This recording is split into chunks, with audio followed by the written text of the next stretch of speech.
سلام بچه‌ها، چطورید؟ خوش اومدید به این ویدیو درباره اینه که تا 3 میلیون بهترین سیستمی که میتونیم ببنیم چیه که بهترین بازی دنیا رو برامون بیاره. خب بچه‌ها، ما به چند تا قطعه نیاز داریم که اولشون سی پیوه که کراتری 1200 اف هم براتون در نظر گرفتم که نسبت به قیمتش خیلی کار خوبی میتونه انجام بده. این بخشی که الان می‌بینید بخش دومه. میشه چی؟ میشه مادربردمون مدلش پریم H610 M84.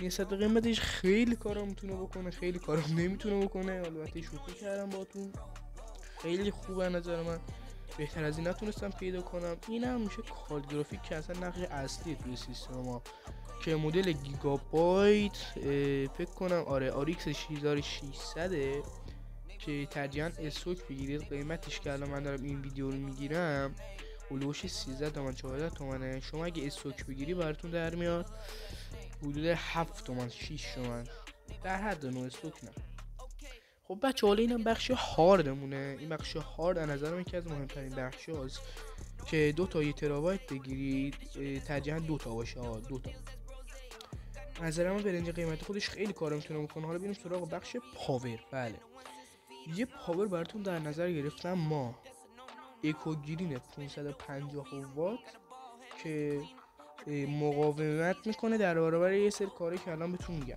اولیش اینه که مثل من توی شهرستانی هستید که برق میره میاد، این توش مقاومه. دلیل اول که بخرید اینه. دومیش با کیفیته. بله، حالا یه نمایی هم ازش ببین. نظر من اصلا از خرید خیلی ارزش خرید داریم، خیلی. بخش بعدی که میخوام بهتون بگم بخش مانیتوره که خیلی نرم 4500 نسبت به قیمتش خیلی کار میتونه بکنه. ببین FHD یعنی فول HD 1080 75 هرتز. الان که دارم ویدیو میگیرم 4750 دیگه. این هولوش اینا به 5 میلیون نمیرسه. بهترین تا 5 میلیون نظر من اینه. خلاصه برید بگیرید. بله، یعنی نمویی و این اصلا صفا کن، چیز عجیبیه، اصلا حال میکنی باش.